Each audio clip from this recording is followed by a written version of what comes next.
Mga pagbasa ng mga salita ng makapangyarihang Diyos. Paglalantad sa mga Antikristo.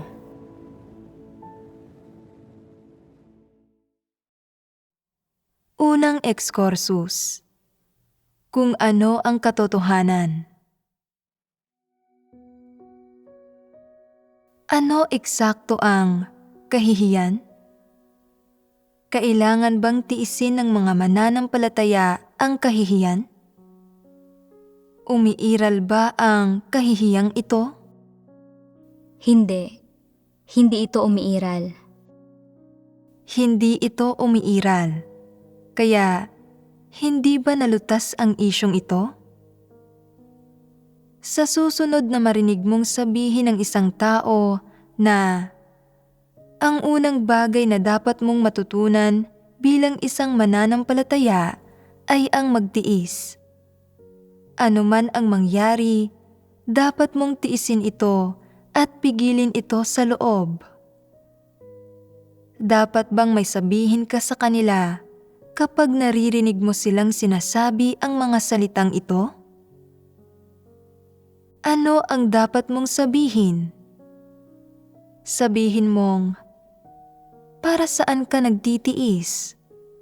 Kung tunay kang nagtitiis ng kawalang dignidad, talagang kahabag-habag ka at ipinakikita nitong hindi mo nauunawaan ang katotohanan. Kung naunawaan mo ang katotohanan, hindi iiral ang kawalang dignidad na ito at kusang loob at masaya mong tatanggapin ang lahat ng sitwasyong pinamamatnugutan ng Diyos para sa iyo. Ito ang paghihirap na dapat pagdusahan ng mga tao, hindi ilang kawalang dignidad. Ito ang pagtataas sa iyo ng Diyos. Ang katunayang maaari nating pagdusahan ang paghihirap na ito ay nagpapatunay na pinagkakalooban pa rin tayo ng Diyos ng pagkakataon at ginagawa tayong kayang mailigtas. Kung hindi man lang tayo nagkaroon ng pagkakataon na magdusa ng paghihirap o hindi karapat-dapat para dito, wala tayong pagkakataong maligtas. Hindi ito kawalang dignidad. Dapat maging malinaw ito sa iyo at tingnan kung talagang tama ang sinasabi mo. Hindi umiiral ang kawalang dignidad na ito. Tayo ay mga tiwaling tao at karapat-dapat na magdusa ng paghihirap na ito. Kapag may sakit ka, ang pag-inom ng gamot at pagpapa-opera ay kinapapalooban ng pagdurusa ng kaunting paghihirap. Maituturing ba na kawalang dignidad ang paghihirap na pinagdurusahan mo para gamutin ang iyong karamdaman? Hindi iyon kawalang dignidad. Ginagawa ito para pagalingin ka. Ang pananampalataya natin sa Diyos at ang karanasan natin sa paghatol at pagkastigo ay para maiwaksi natin ang ating mga tiwaling disposisyon at isabuhay ang wangis ng tao, mamuhay ng naaayon sa mga hinihingi ng Diyos, magpasakop sa Diyos, sambahin ang Diyos, at para mabuhay ng mas maayos at mabuhay ng may higit na dignidad.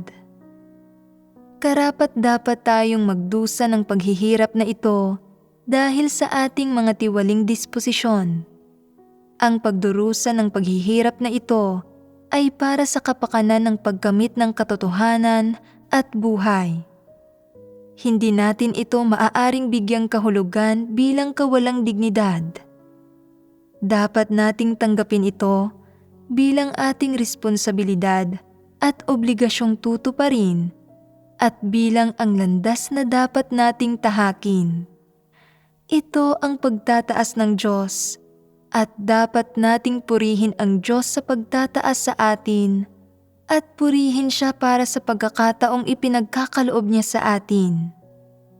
Batay sa lahat ng ating nagawa at kung paano tayo kumilos, Hindi tayo karapat-dapat na magdusa ng paghihirap na ito at dapat tayong mawasak tulad ng mga tao sa mundo.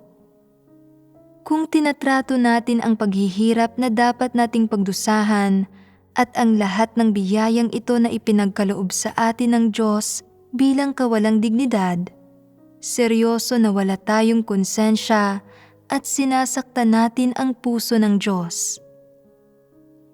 Hindi tayo karapat-dapat sa pagliligtas ng Diyos.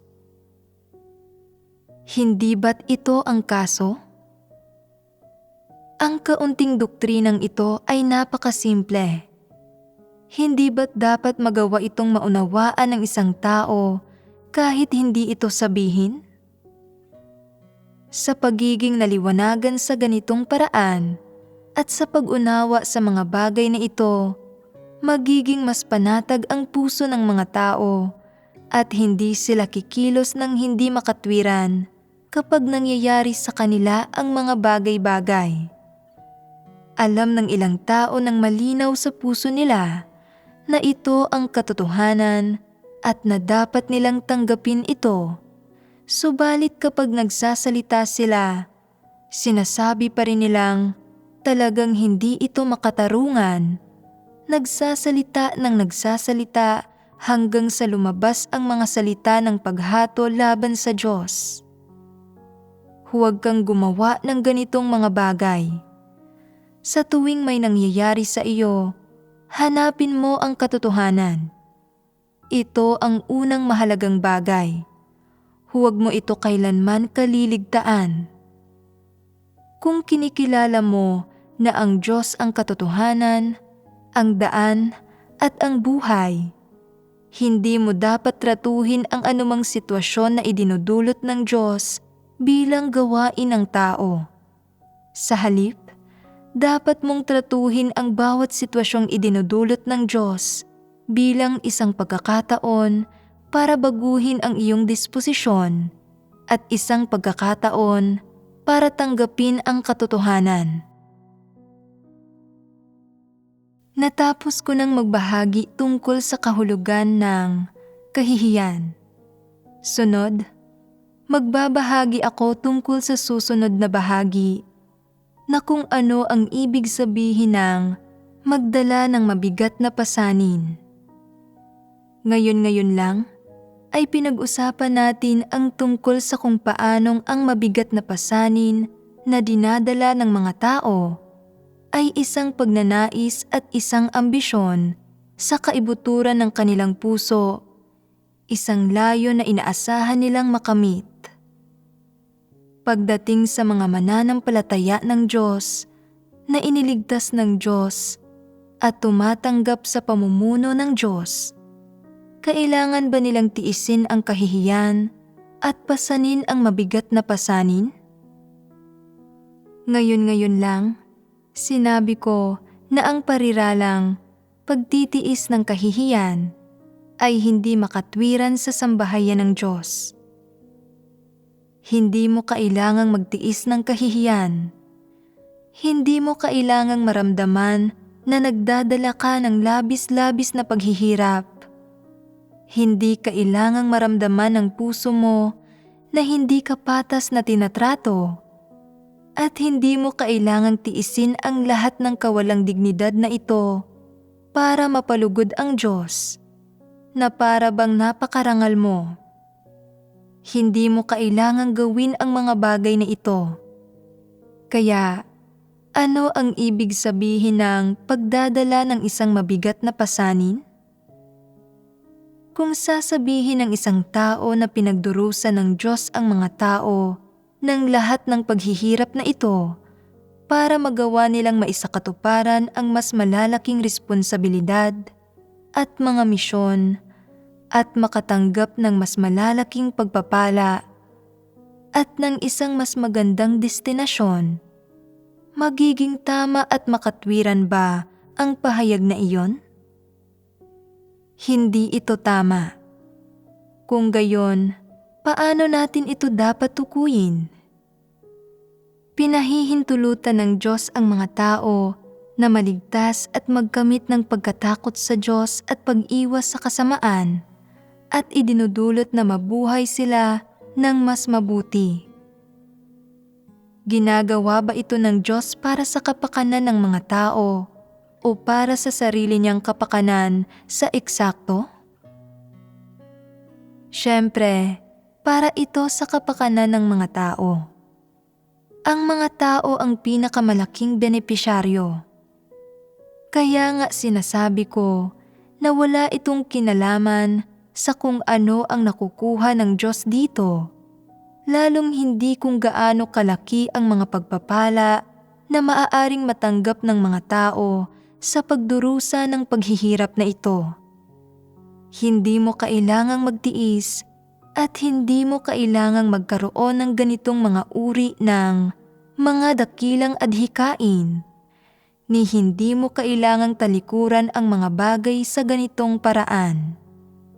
Ang totoo, wala kang tinalikurang anuman, ni wala kang itinapong anuman. Sa kabaligtaran, ang mga tao ang nakakuha sa huli ng pinakamarami. Sa isang banda, naunawaan ng mga tao ang lahat ng iba't ibang pamantayan sa kanilang pag-asal. Dagdag pa rito, nakasusunod ang mga tao sa buong kaayusang ito at sa lahat ng kautosang ito na itinakda ng Diyos at nakapamumuhay sa maayos na paraan. Paano maikukumpara ang paraan ng pamumuhay na ito sa paraan ng pamumuhay ng mga tao sa kasalukuyan? Mas mabuti ito kaysa sa kung paano namumuhay ang mga tao sa kasalukuyan. Kung gayon, sa dalawang paraan ng pamumuhay na ito, alin ang higit na pinagpala, ang mas katulad ng sa isang tunay na nilikha, at higit pa, ang buhay na dapat taglayin ng sangkatauhan? Siyempre, ito ay ang nauna. Pagkatapos pagdusahan ang paghihirap na ito, nauunawaan mo ang mga layunin ng Diyos, at kasabay nito ay nauunawaan mo ang maraming katotohanan at taglay ang pagkaunawa sa katotohanan bilang pundasyon. Natututunan mo kung paano mismo umasal at may katotohanan na kumikilos bilang buhay sa loob ng iyong pagkatao. Binibigyan ka ba nito ng kahalagahan? Walang anumang katotohanan sa simula ang mga tao. Sila ay mga walang kwentang sawing palad lang na mas mababa pa kaysa sa mga langgam at hindi karapat-dapat mabuhay. Subalit ngayon ay nauunawaan mo na ang katotohanan at nagsasalita at kumikilos ayon sa katotohanan. Ano man ang ipinagagawa sa iyo ng Diyos, nagagawa mong makinig at isakatuparan ito ng tumpak, at anuman ang mga pagsasaayos na ginagawa ng Diyos para sa iyo, nagagawa mong magpasakop sa mga ito. Kaya, huhusgahan mo pa rin ba ang Diyos? Sasadyain mo pa rin bang maghimagsik laban sa Kanya?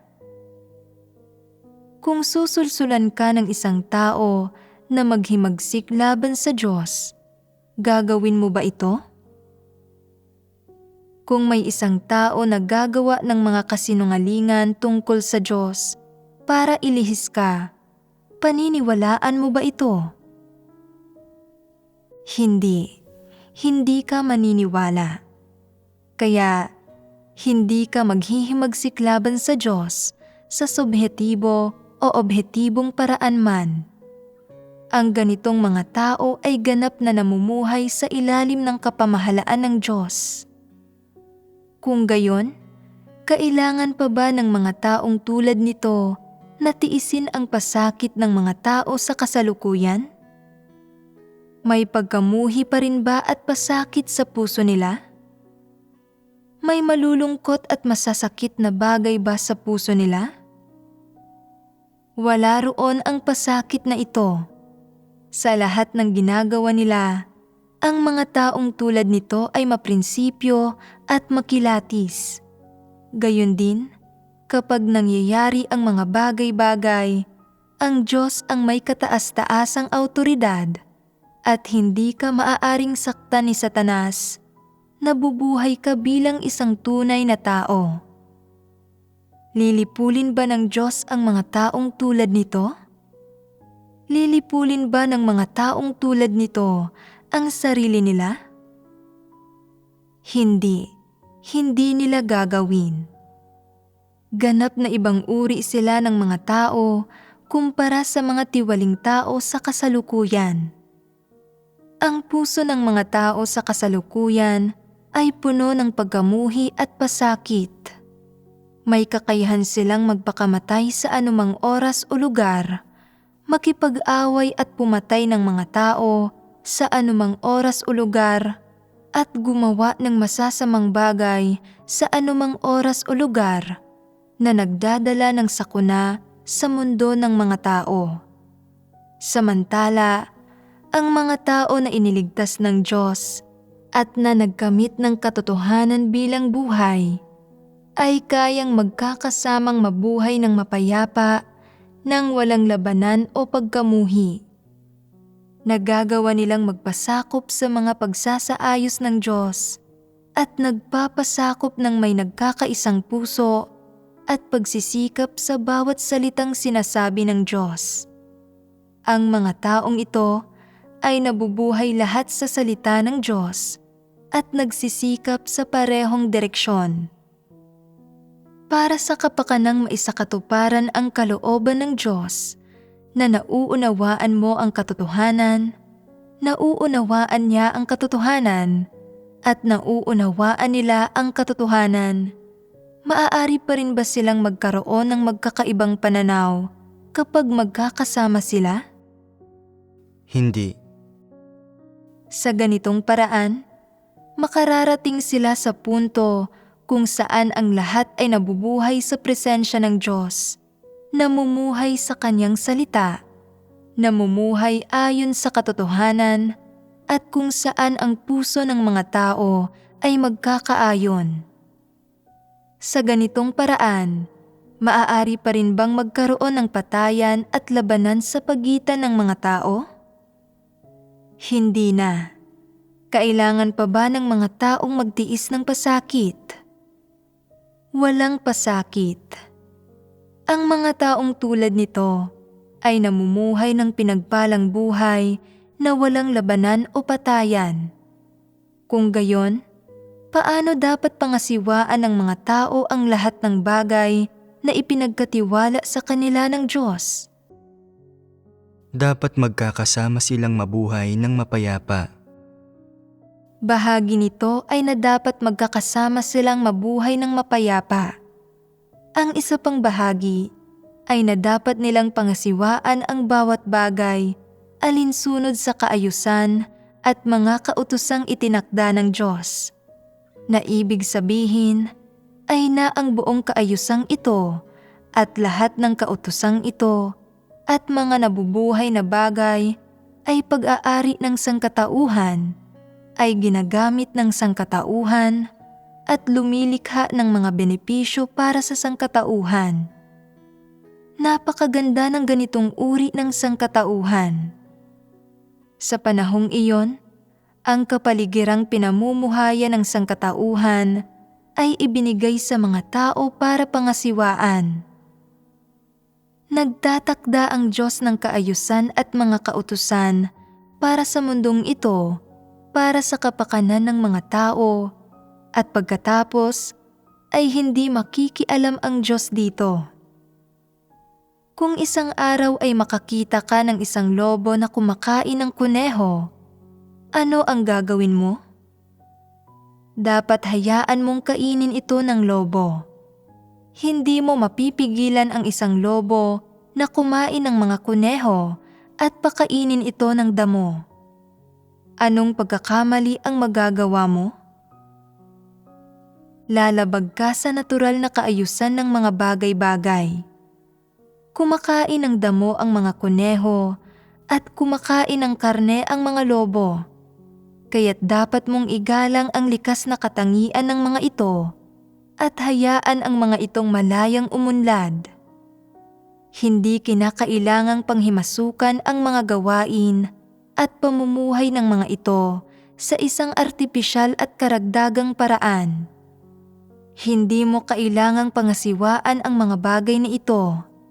Itinakda na ng Diyos ang mga bagay na ito sa paraang nararapat. Kung may ilang lugar na nakatatanggap ng maraming ulan at hindi angkop ang klima, dapat mag-migrate ang mga hayop. Sinasabi mong, kailangan nating ayusin ang lugar na ito. Paanong palaging umuulan ng marami rito? Malamang na sobrang nakapapagod para sa mga hayop ang palaging mag-migrate. Hindi ba't kahangalan muli ito? Paano ito naging kahangalan? Hindi ba't itinakda ng Diyos ang klimang ito? Ang Diyos ang nagtakda ng klimang ito at hinayaan niya ang mga hayop na ito na manirahan sa lugar na ito. Hindi ba't itinakda ng Diyos ang pag-migrate ng mga ito? Oo. Kung gayon, bakit mo gustong humadlang? Bakit bulag mong isinasakatuparan ang mabubuting layunin? Ano ang mabuti sa pag-migrate? Kapag ang isang malaking grupo ng mga hayop ay nanatili sa isang lugar sa loob ng kalahating taon, nakakain ang lahat ng damo. Kung hindi umulan at ayaw umalis ng mga ito, ano ang mangyayari? Kakailanganing umulan sa lahat ng oras. Kapag basa ang lupa, hindi sila makapananatili roon at mabababad ang damo sa tubig ulan. Kaya dapat umalis ang mga ito. Ang pag-migrate na ito ay nagpapalakas sa katawan ng mga ito at nagbibigay ng pagkakataon sa mga damo para tumubo. Kapag nakain na ng mga ito ang karamihan ng damo sa ibang lugar, magiging oras na ito para magnyebe roon at muling mapapalayas ang mga ito, wika nga, at dapat mabilis na mag-migrate. Muling bumabalik ang mga ito sa orihinal na lugar ng mga ito. Hindi umuulan, tumubo na ang damo at maaari na itong muling kainin ng mga ito. Sa ganitong paraan, patuloy na napananatili ng ecosystem na ito ang balanse sa natural na paraan. Sinasabi ng ilang tao na ang mga wildebeest ay palaging kinakain ng mga leon. Mga kaawa-awang nilalang ang mga iyon. Hindi ba natin kayang gawing mas matalino ang mga wildebeest? Bakit bulag mong isinasakatuparan ang mabubuting layunin? Sinusubukan mo bang ipakita na mabait ka? Sumusobra ang iyong kabutihan. Kung tuso ang mga wildebeest, magugutom ang mga leon. Maaati mo bang makitang nagugutom ang mga leon? May ibang tao na nagsasabing, masama ang mga leon. Kinakagat ng mga ito ang mga usa at zebra. Napakamadugo at malupit nito. Kung nilipol mo ang mga leon, magkakaroon ng masyadong maraming zebra at usa. Ano ang magiging huling resulta? Makakain ang lahat ng damo at magiging disyerto ang mga damuhan.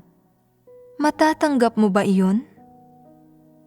Isasakatuparan mo pa rin ba ang mabubuting layuning ito? Kaya, ano ang dapat mong gawin?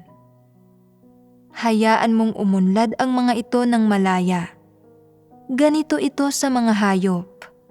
Itinakda ng Diyos ang buong kaayusang ito noong unang panahon at dapat mong tanggapin ito sa gusto mo man o hindi.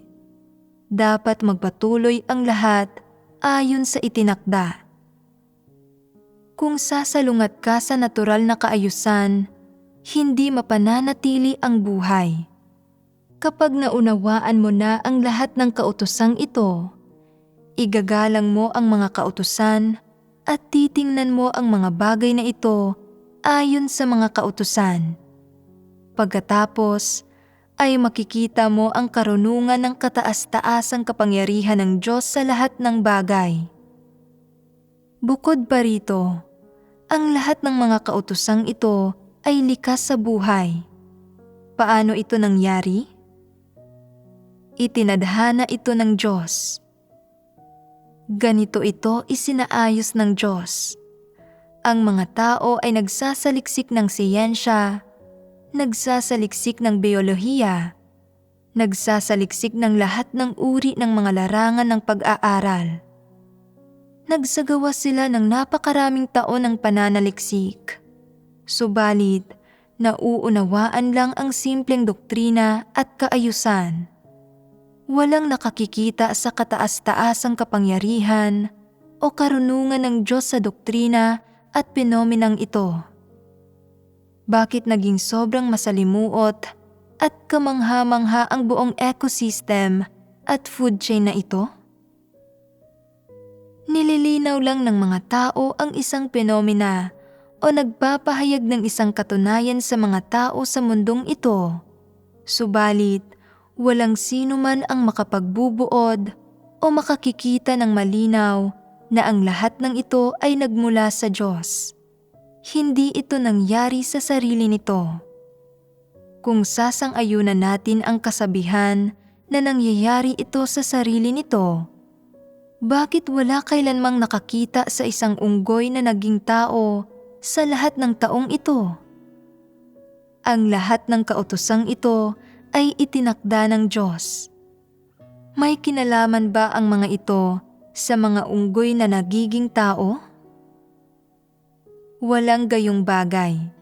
Itinakda ng Diyos ang lahat ng kautosang ito at ang buong kaayusang ito.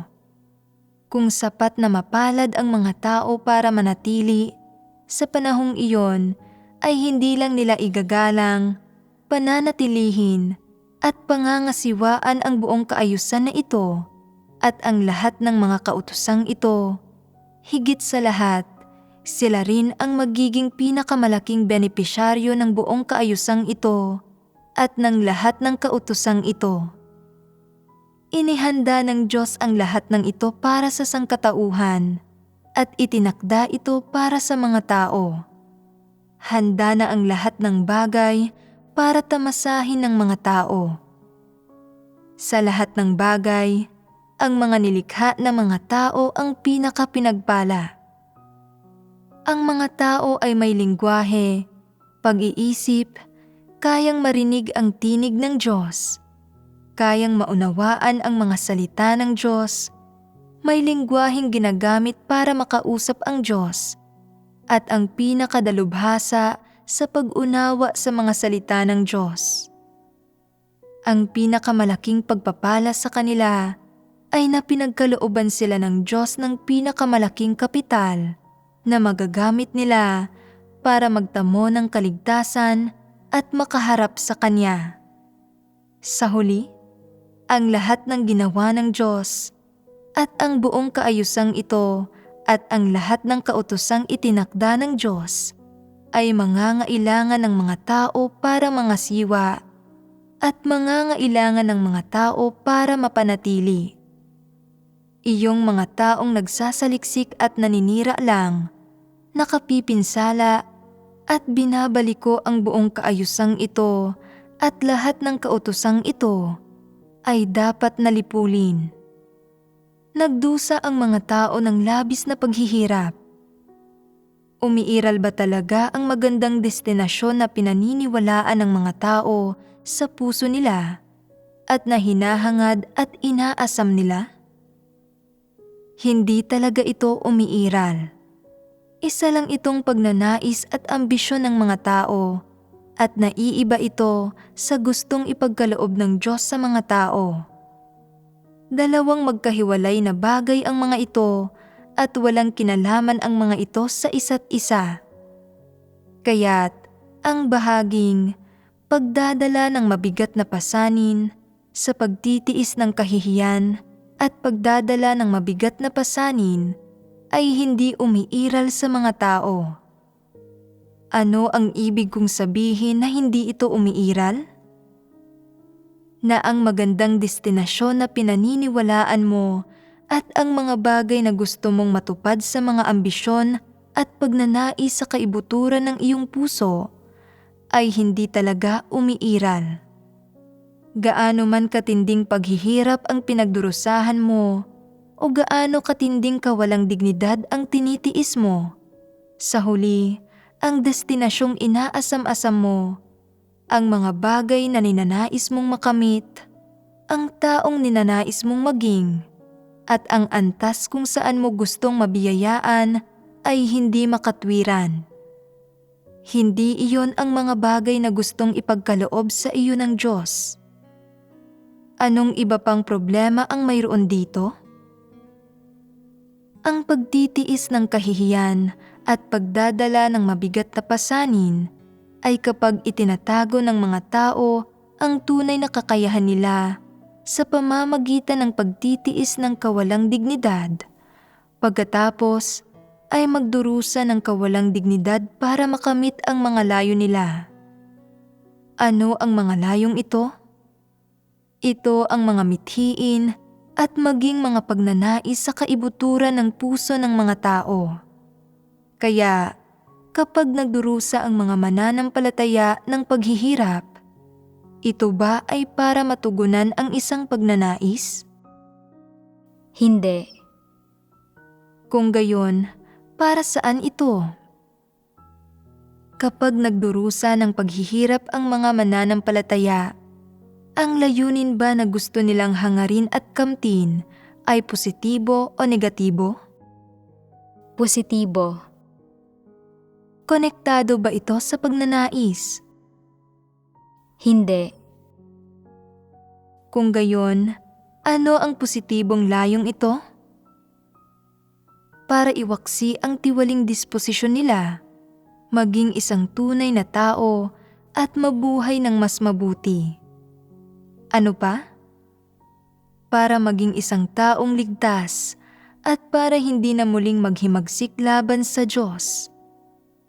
Gusto ninyo bang maging katulad ni Job at Pedro? Kung gayon, hindi ba't ito ay isang layon? Konektado ba ang layong ito sa pagnanais? Ang layong ito ay isang nararapat na paghahangad at ang layon at landas na ipinagkaloob ng Diyos sa mga tao. Ito ay nararapat. Kaya, sinasabi ko na ang paghihirap na pinagdurusahan mo dahil sa nararapat na layong ito ng paghahangad ay hindi pagtitiis ng kahihiyan. Sa halip, ito ang dapat na hangarin ng mga tao at ito ang landas na dapat tahakin ng mga tao.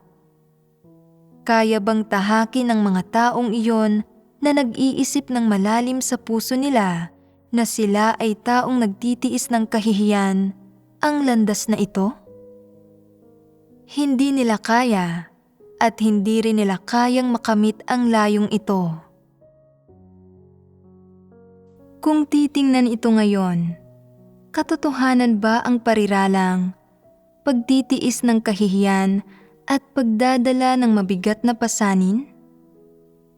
Hindi ito ang katotohanan at hindi ito ang pamantayan para sa kung paano dapat kumilos ang mga tao, umasal o sumamba sa Diyos.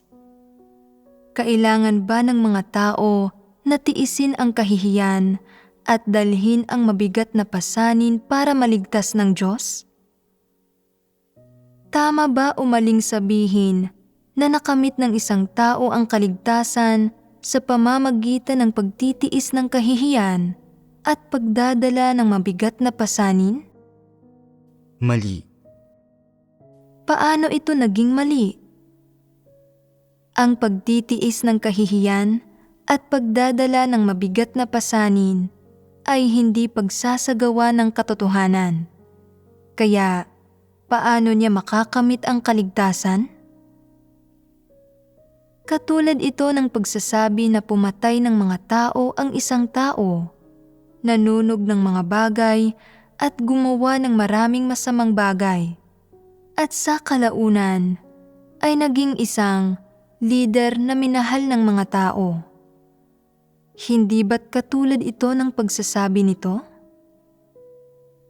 Ito ang ibig sabihin nito. Malinaw na nasa landas siya ng kabuktutan, subalit naging isang positibong tao siya. Isa itong kontradiksyon.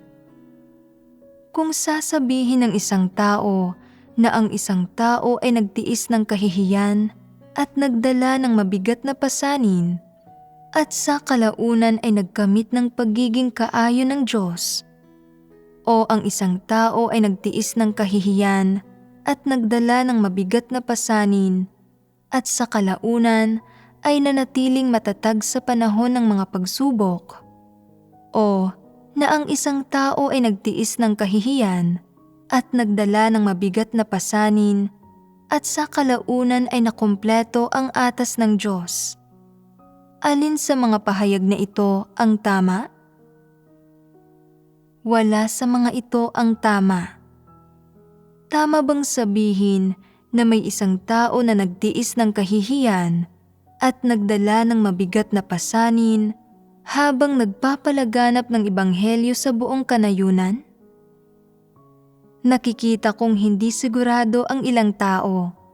Iniisip na, tama ba ito? Sa tingin ko, tama ang pahayag na iyon, hindi ba?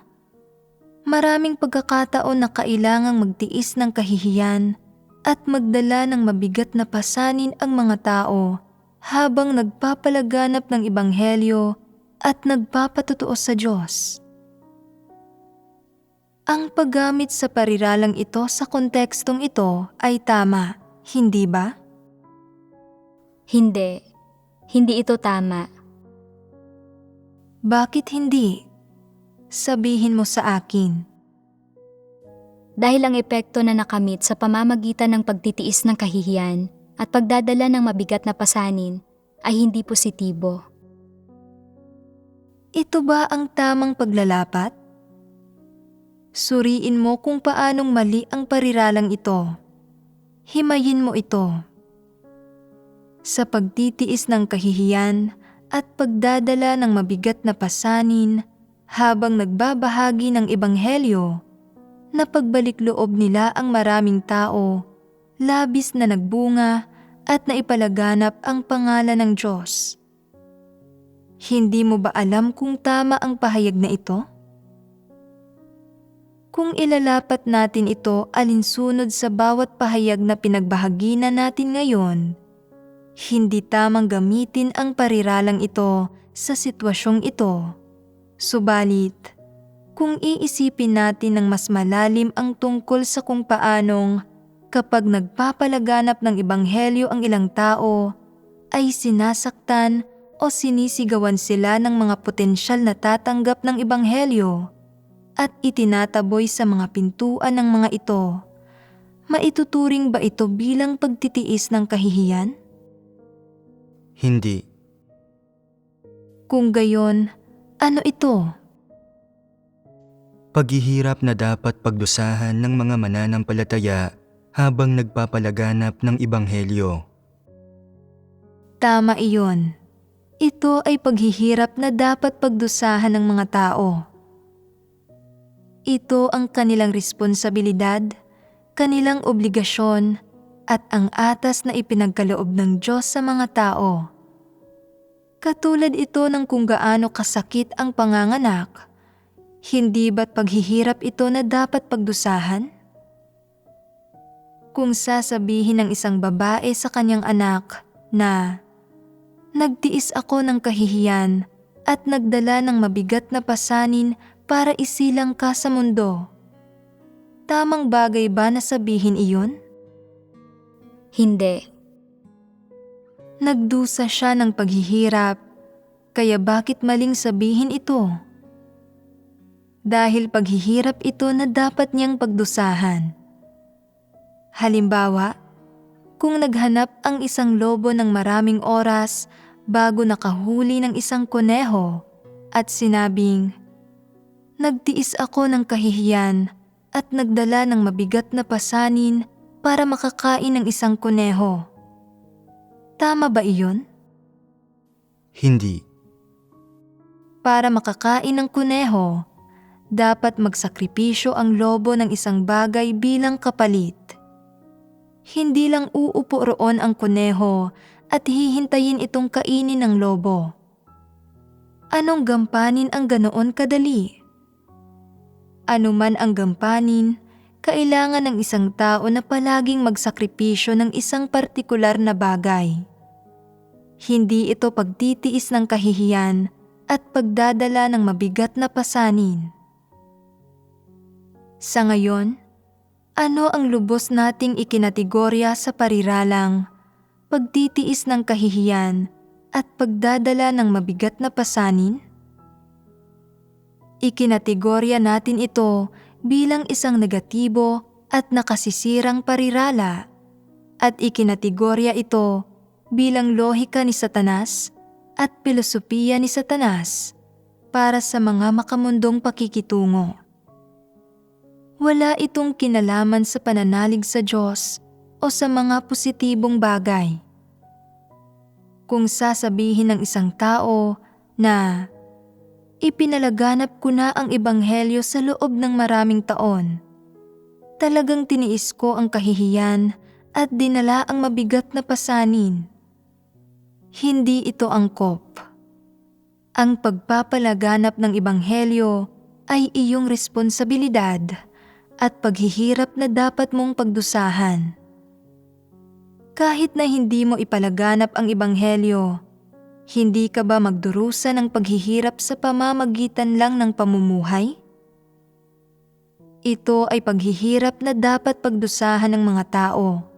Ito ay nararapat. Ang pariralang, pagtitiis ng kahihiyan at pagdadala ng mabigat na pasanin ay halos inalis na sa sambahayan ng Diyos. Kung may magbanggit muli ng pariralang ito, paano mo ito bibigyang kahulugan? Kung may magsasabing, "Nagtiis ako ng kahihiyan at nagdala ako ng mabigat na pasanin sa bilangguan para hindi ako maging isang Judas." Tama ba ang pahayag na ito? Hindi. Bakit hindi? Ang "para hindi maging Judas" ay isang napakamakatarungang layon at makatarungang bagay na sabihin. Kaya't, paanong hindi ito pagtitiis ng kahihiyan at pagdadala ng mabigat na pasanin? Ang isang mananampalataya ay hindi dapat maging isang Judas. Tama iyon. Paano naging makatwiran para sa isang mananampalataya na maging isang Judas? Hindi ba't katawa-tawang sabihin na ang hindi pagiging Judas ay pagtitiis ng kahihiyan at pagdadala ng mabigat na pasanin? Ang pagpapatutuo sa Diyos ay ang iyong misyon. Ito ang patotoo kung saan dapat manindigan ang mga nilikha at ang paninindigan kung saan dapat silang maging matatag. Hindi karapat-dapat sa papuri ng tao si Satanas. Ang Diyos ang siyang dapat sambahin ng mga tao at ganap na natural at makatwiran na sambahin ang Diyos. Kapag sinusubukan kang pasunurin ni Satanas sa kalooban nito, dapat kang manindigan sa iyong patotoo para sa Diyos, talikuran ang iyong buhay at hindi maging isang Judas. Hindi ito katumbas ng pagtitiis ng kahihiyan at pagdadala ng mabigat na pasanin. Naipaliwanag ko na ng malinaw ang pariralang ito ngayon. Kung may magsasabing muli kung paano nila tiniis ang kahihiyan at dinala ang isang mabigat na pasanin, paano ninyo haharapin ang usaping ito? Mauunawaan nila kapag hinayaan mo silang makinig sa sermong ipinangaral ko ngayon. Iyon ang pinakamadaling paraan. C. Kagustuhang huwag sumuko sa paglaban. Ang ikatlong pagpapamalas ng pagtulog sa mga sanga at pagdila sa abdo ay isang kagustuhang huwag sumuko sa paglaban. Anong uri ng disposisyon ang hindi pagsuko? Isang mapagmataas na disposisyon. Paanong hindi kailanman mabibigo ang mga tao? Paanong hindi kailanman makakagawa ng anumang mali? Hindi kailanman makakapagsabi ng anumang mali? O hindi kailanman makakagawa ng anumang pagkakamali ang mga tao? Dapat mong aminin, isa akong karaniwang tao at isa akong normal na tao. May mga kapintasan at pagkukulang ako. May mga pagkakataong mali ang nagagawa ko at mga pagkakataong mali ang nasasabi ko. Kaya kong gumawa ng maling bagay at sumunod sa maling landas. Isa akong karaniwang tao. Kaya, ano ang ibig sabihin ng hindi pagsuko? Ito ay kapag ang isang tao ay nabigo, nakatagpo ng mga hadlang, o naligaw sa maling landas, pero hindi nito inaamin. Pilit lang siyang nagpapatuloy. Nabibigo siya, pero hindi pinanghihinaan ng loob. Nabibigo, pero hindi tinatanggap ang kanyang mga pagkakamali. Gaano man karaming tao ang nangangaral o kumukondina sa kanya, hindi siya umuurong. Iginigiit niya ang paglaban, pagtatrabaho, at pagpapatuloy sa kanyang direksyon at patungo sa kanyang sariling mga layon, at hindi niya iniisip ang kapalit. Ito ang uri ng mentalidad na tinutukoy nito. Hindi ba't lubos na mabuti ang mentalidad na ito sa paghimok sa mga tao? Sa mga anong sitwasyon karaniwang ginagamit ang huwag sumuko? Sa bawat uri ng sitwasyon. Saan man umiiral ang mga tiwaling tao, umiiral ang pariralang ito, umiiral ang kaisipang ito. Kaya, para saan naisip ng mga taong kauri ni Satanas ang kasabihang ito?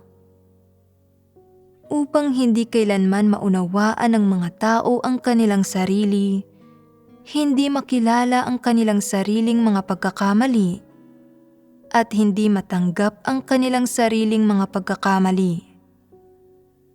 Upang hindi lamang makita ng mga tao ang marupok, mahina, at walang kakayahang bahagi ng kanilang sarili, kundi sa halip ay makita ang bahagi ng kanilang sarili na may kakayahan at ang bahagi ng kanilang sarili na makapangyarihan at buo ang loob. Hindi maliitin ang kanilang sarili, kundi isipin na sila ay may kakayahan. Hanggat iniisip mong kaya mo, kaya mo. Hanggat iniisip mong kaya mong maging matagumpay, hindi mabibigo, at kayang maging pinakamahusay, mangyayari ito sa iyo. Hanggat mayroon ka ng determinasyon at kapasyahang iyon, ng ambisyon at pagnanais na iyon, magagawa mo ang lahat ng ito. Ang mga tao ay hindi hamak. Sila ay makapangyarihan. May kasabihan ang mga walang pananampalataya. Ang iyong entablado ay kasinlaki ng iyong puso. Gustong-gusto ng ilang tao ang kasabihang ito sa oras na marinig nila ito. Wow! Gusto ko ng 10 karat na brilyante. Ibig sabihin ba nito ay makukuha ko ito? Gusto ko ng isang Mercedes-Benz. Ibig sabihin ba nito ay makukuha ko ito? Tutugma ba ang makukuha mo sa lawak ng pagnanais ng puso mo? Ang kasabihang ito ay isang panlilinlang. Sa madaling salita, ang pagmamataas ng mga taong naniniwala at kumikilala sa pariralang huwag sumuko ay walang hangganan. Alin sa mga salita ng Diyos ang tuwirang sinasalungat ng paraan ng pag-iisip ng mga taong ito? Hinihingi ng Diyos na maunawaan ng mga tao ang kanilang sarili at umasal sa praktikal na paraan. Ang mga tao ay may mga tiwaling disposisyon, sila ay may mga pagkukulang at isang disposisyong lumalaban sa Diyos. Walang mga perpektong tao sa lahat.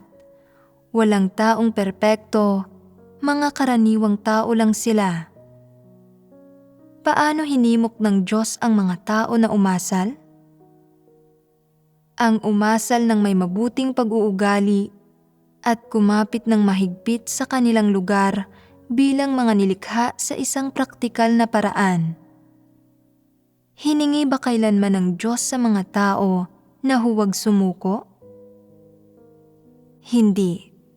Kung gayon, ano ang sinasabi ng Diyos tungkol sa mga tao na sumusunod sa maling landas o nagbubunyag ng tiwaling disposisyon?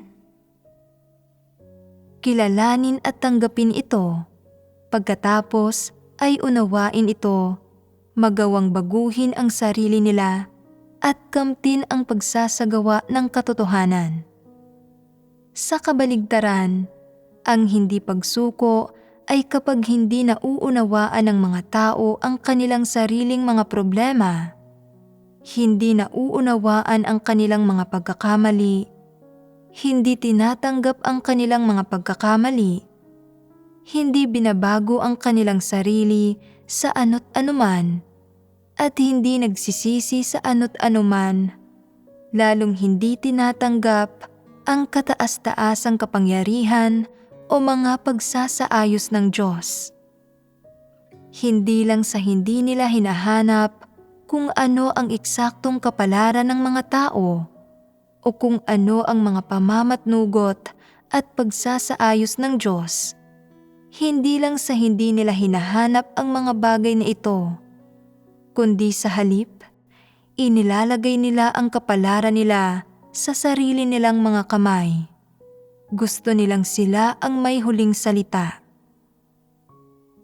Gayon din, hinihingi ng Diyos sa mga tao na unawain nila ang kanilang sarili, tumpak na suriin at bigyang halaga ang kanilang sarili, at gawin ang anumang magagawa nila ng maayos sa paraang praktikal at ng may mabuting pag-uugali at ng kanilang buong puso, isipan at kaluluwa.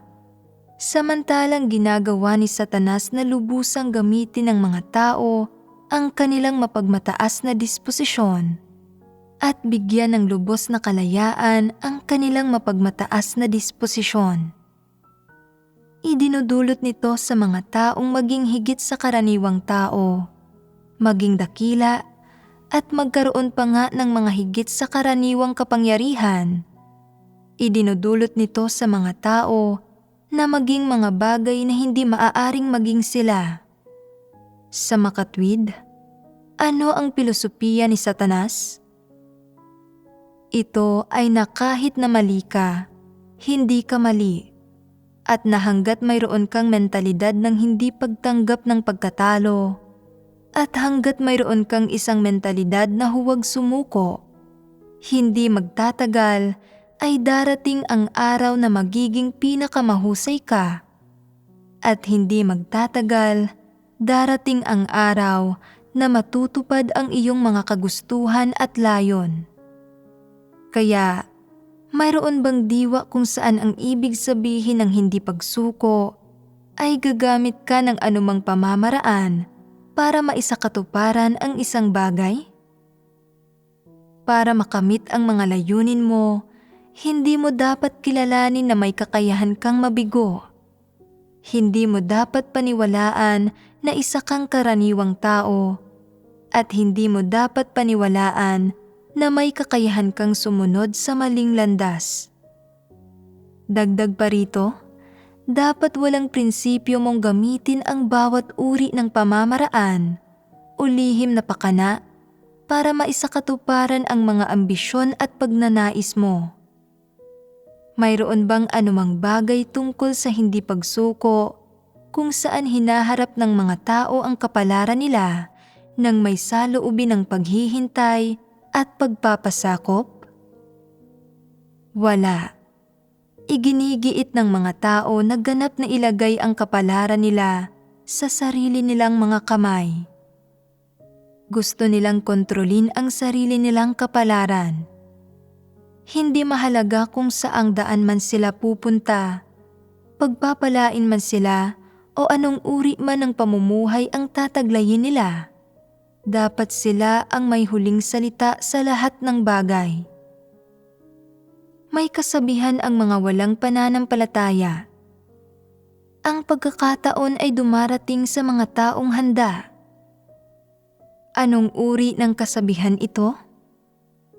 Maraming tao ang gumugugol ng maraming taon sa paghahanda, na ginugugol ang kanilang buong buhay sa paghahanda, pero namamatay ng hindi kailanman nakakakuha ng pagkakataon.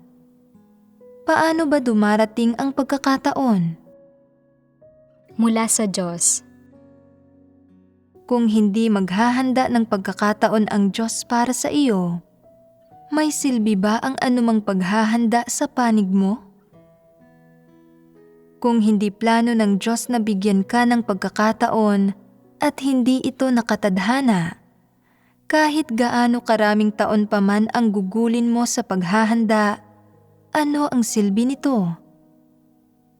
Kaaawaan ka ba ng Diyos at bibigyan ng pagkakataon dahil gumugol ka ng napakaraming taon sa paghahanda?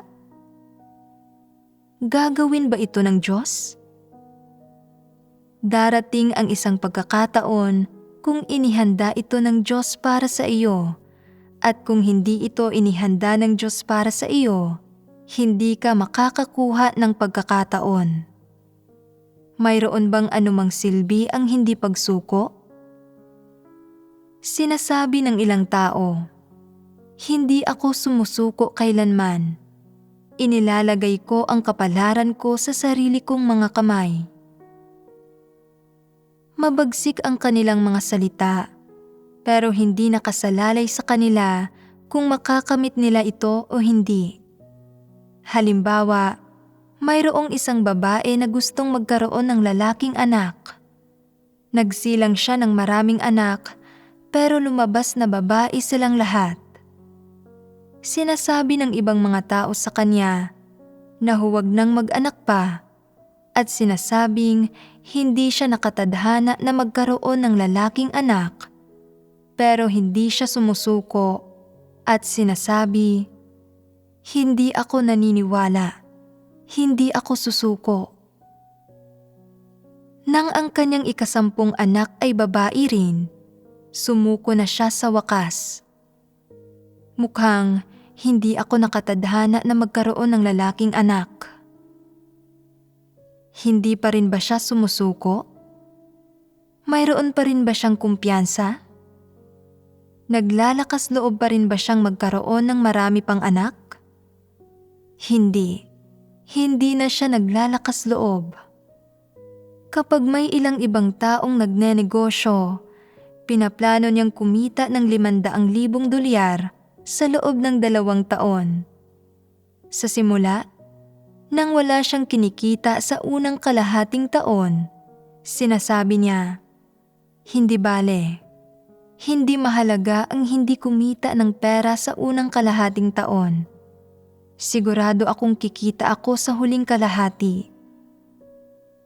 Pagkalipas ng mahigit 1 taon at hindi siya kumita, hindi pa rin siya sumusuko.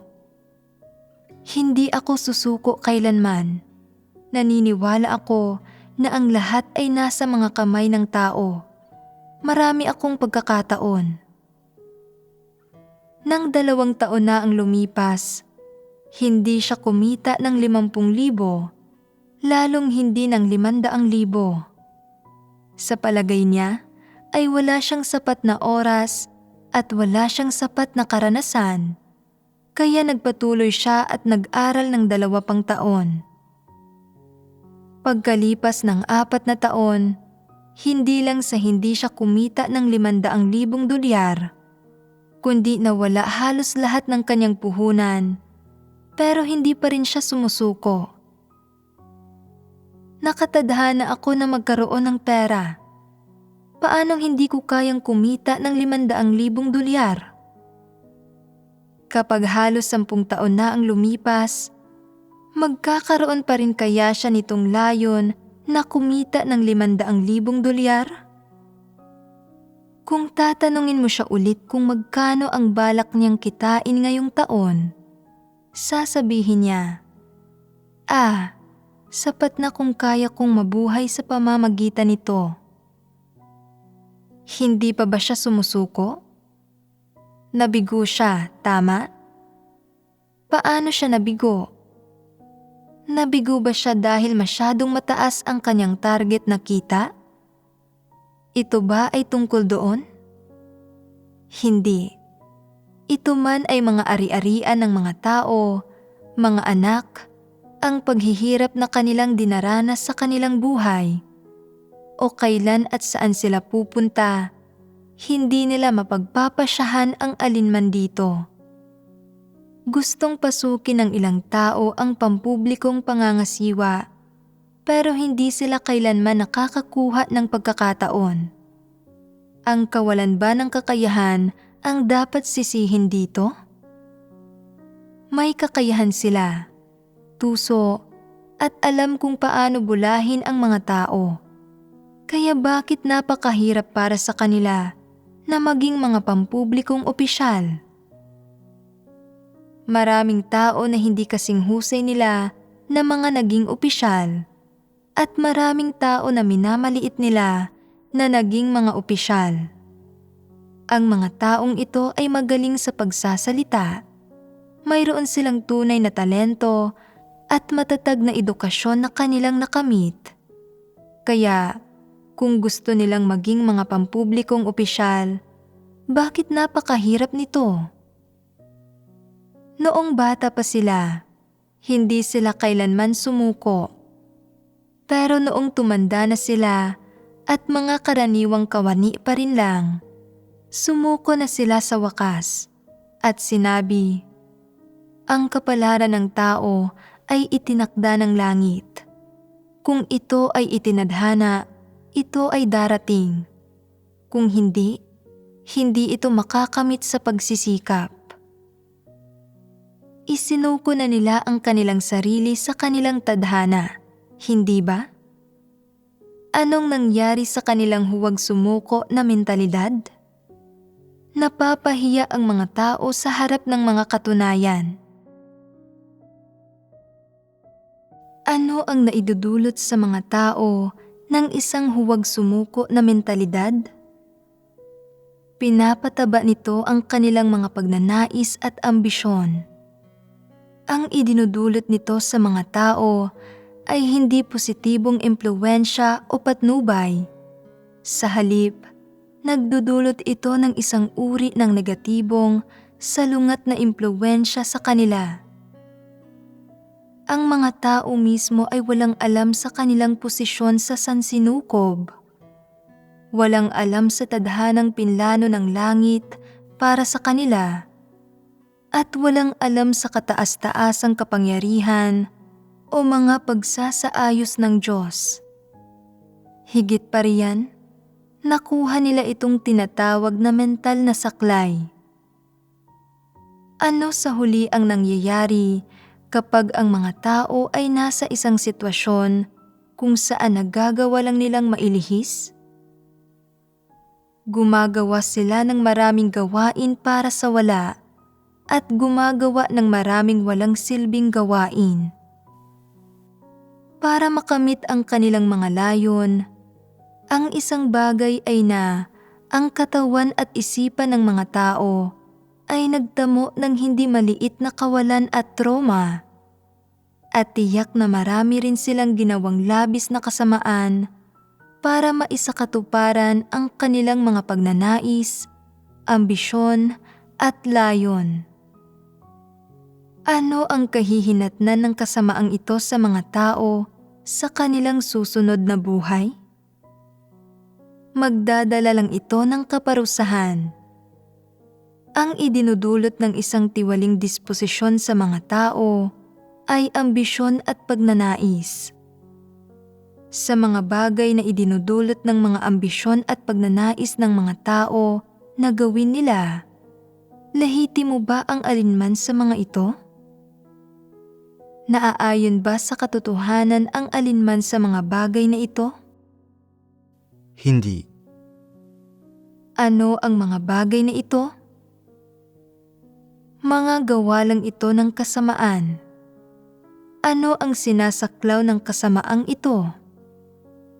Ang pagiging tuso sa iba, pandaraya sa iba, pamiminsala sa iba, at panlilinlang sa iba. Nauuwi ang mga tao sa pagkakaroon ng malaking pagkakautang sa iba at maaaring muling isilang bilang isang hayop sa susunod nilang buhay.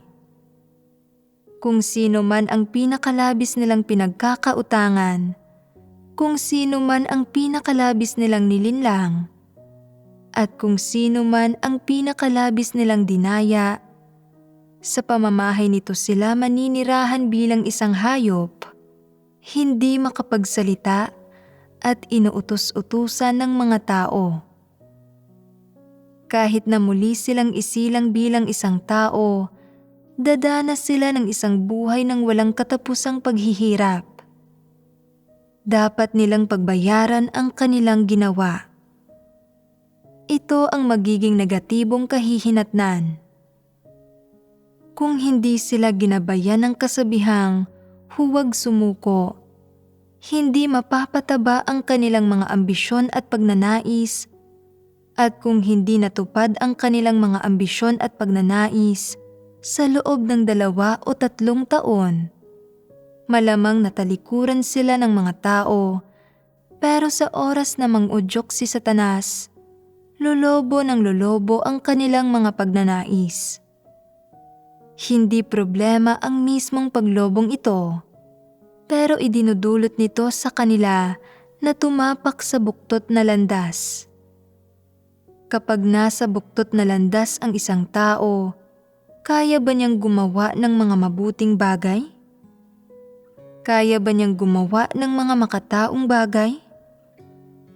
Hindi. Hindi niya kaya. Gagamit siya ng anumang pamamaraan para maisakatuparan ang kanyang mga hangarin at layon, manunumpang hindi siya magpapahinga hanggat hindi na isa sa katuparan ang kanyang mga layon at kaya niyang gumawa ng anumang uri ng masamang bagay. Tingnan mo lang, may mga kaso ba kung saan pinapatay ng mga anak ang kanilang mga magulang para makuha ang kanilang mga ari-arian? Masyadong maraming pagkakataon kung saan pumapatay ang mga tao ng kanilang mga kaibigan at minamahal sa buhay, gamit ang kanilang sariling mga kamay, alang-alang sa kanilang pansariling interes. Kapag nakatagpo ang 2 tao ng parehas na kapaki-pakinabang na pagkakataon, at dapat silang maglaban para dito, gumagamit sila ng anumang pamamaraan na kaya nila para makuha ito. Ano ang kanilang mga paniniwala sa pinakamahalagang sandali? Hindi ako susuko. Talagang hindi ako pwedeng mabigo sa pagkakataong ito. Kung palalampasin ko ang pagkakataong ito, baka hindi na ako makatagpong muli ng ganitong magandang pagkakataon sa buong buhay ko. Kaya, dapat manalo ako sa pagkakataong ito. Talagang dapat makuha ko ang pagkakataong ito. Hindi importante kung sino man ang humadlang sa aking landas. Papatayin ko sila ng walang itinatangi. Ano ang mangyayari sa huli? Papatayin nila ang ibang tao. Maaaring nakamit at natugunan nila ang kanilang layon at pagnanais, pero nakagawa rin sila ng kasamaan at nagdulot ito ng kapahamakan. Maaaring hindi mapanatag ang kanilang puso sa buong buhay nila. Maaaring makaramdam ito ng pag-akusa o maaaring ganap itong walang kamalayan. Gayunpaman, ang katunayang hindi nila ito lubos na naiintindihan ay hindi nangangahulugang hindi tinukoy ng Diyos ang bagay na ito. May paraan ang Diyos sa pangangasiwa nito. Maaaring naisakatuparan ng taong ito ang kanyang layon sa buhay na ito. Maaaring napagtagumpayan niya ito, pero sa susunod na buhay ay dapat siyang magbayad ng matinding halaga para sa kanyang ginawa sa buhay na ito, na malamang na isang masamang gawa. Maaaring pagbayaran niya ito sa isang buhay, o 2 buhay, 3 buhay, o sa walang hanggan pa nga. Masyadong matindi ang halagang ito. Kaya, paano nangyari ang kinahinatnang ito? Bunga ito ng iisang parirala, iisang pananampalataya. Gustong kunin ng taong ito ang pagkakataong iyon. Hindi siya tumatanggap ng pagkatalo, hindi siya sumusuko, at hindi niya hinahayaan ang kanyang sarili na mabigo. Gusto niyang samantalahin ang pagkakataon ng mahigpit. Kaya naman, nagbubunga ito ng kapahamakan. Matapos maganap ang kapahamakan, hindi magiging sapat ang 1 o 2 taon para magbayad at makabawi sa mga kinahinatnan. Hindi ba't masyado itong malaking halaga? Ang buhay ng mga tao ay 80 hanggang 90 taong haba, at ang mga mas maigsi ay 50 hanggang 60 taon. Nagkamit ka man ng mga personal na benepisyo, katayuan, pera, o mga iba pang materyal na bagay, matatamasa mo ng may kamalayan ang mga bagay ni ito ng 20 o 30 taon. Gayunman, sa 20 o 30 taon na ito, maaaring magbayad ka ng halaga sa bawat isa sa iyong mga buhay sa kabuuan ng walang hanggan. Hindi ba't masyadong malaki ang halagang ito? Hindi nauunawaan ng mga taong hindi nananampalataya sa Diyos ang katotohanan, ni hindi nila alam na ang Diyos ang may kataas-taasang kapangyarihan sa lahat ng bagay na ito. Kaya, may kakayahan silang gumawa ng mga bagay na kahangalan alang-alang sa kanilang makasariling pagnanais. Isang panandali ang nakakabulag na pagnanais para sa pansariling interes, sa ilalim ng dominasyon ng ilang kuro-kuro o satanikong lohika na nag-iiwan sa kanila ng walang hanggang pagsisisi. Ang walang hanggan ay hindi nangangahulugang 20 o 30 taon sa buhay na ito, kundi sa halip ay na dapat silang magdusa sa bawat buhay kabilang na ito. Hindi mauunawaan ng mga taong hindi nananampalataya sa Diyos ang mga bagay na ito. At kung ang mga taong nananampalataya sa Diyos ay hindi nauunawaan ang katotohanan o hindi nila kilala ang Diyos, hindi rin nila mauunawaan ang mga bagay na ito. Hindi gumagawa ang ilang tao ng mga bagay na malinaw na masama. Kung titingnan mo sila mula sa panlabas, hindi sila pumapatay ng tao o nagniningas ng mga apoy, at hindi hayagang naglalagay ng mga bitag para sa ibang mga tao. Pero marami silang lihim na taktika. Sa mga mata ng Diyos, pareho ang katangian ng kasamaang ito at ng malinaw na kasamaan. Ano ang ibig kong sabihin sa pareho sila ng katangian? Ibig kong sabihin na mula sa kinatatayuan ng Diyos, ang mga prinsipyong kanyang ginagamit para kondinahin ang mga bagay gaya ng mga ito ay pareho. Gumagamit siya ng parehong pamamaraan at parehong item ng katotohanan para kondinahin sila. Kinokondena ng Diyos ang lahat ng bagay na ito na ginawa ng mga taong iyon. Ano man ang kanilang motibasyon para gawin ang mga iyon, at kung ginawa man nila ang mga iyon sa sambahayan ng Diyos o sa mundo. Kung nananampalataya ka sa Diyos, pero ginagawa mo pa rin ang mga bagay na ito, magiging iba ba ang kalalabasan na ibibigay sa iyo ng Diyos sa huli kaysa roon sa mga walang pananampalataya? Sabihin mo sa akin, magiging maluwag ba ang Diyos sa iyo at babaguhin ang kanyang matuwid na disposisyon dahil sa katunayan na nanampalataya ka sa kanya sa loob ng maraming taon at nagserbisyo para sa iglesia sa loob ng ilang taon? Posible ba ito sa tingin ninyo? Talagang hindi ito posible. Ano ang ibig kong sabihin nito? Kung hindi mo nauunawaan ang katotohanan, ang ginagawa mong kasamaan ay kasamaan. At kapag nauunawaan mo ang katotohanan, ang ginagawa mong kasamaan ay kasamaan pa rin.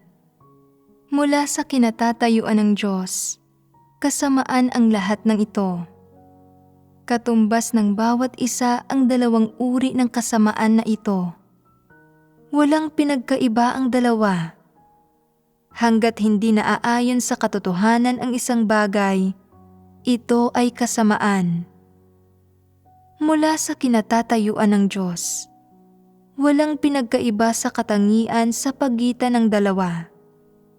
Dahil pareho silang kasamaan, dapat pagbayaran ng mga tao ang kasamaang kanilang ginawa sa parehong kaso.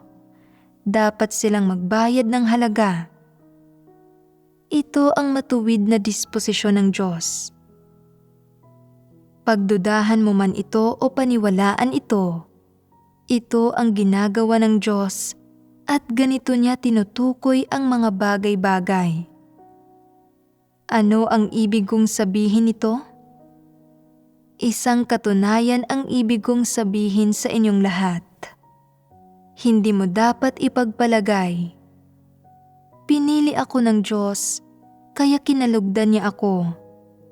Nauunawaan ko ang maraming katotohanan. Kung gagawa ako ng kaunting kasamaan, hindi ito tutukuyin o kokondinahin ng Diyos. Maaari kong gawin kung ano ang gusto ko.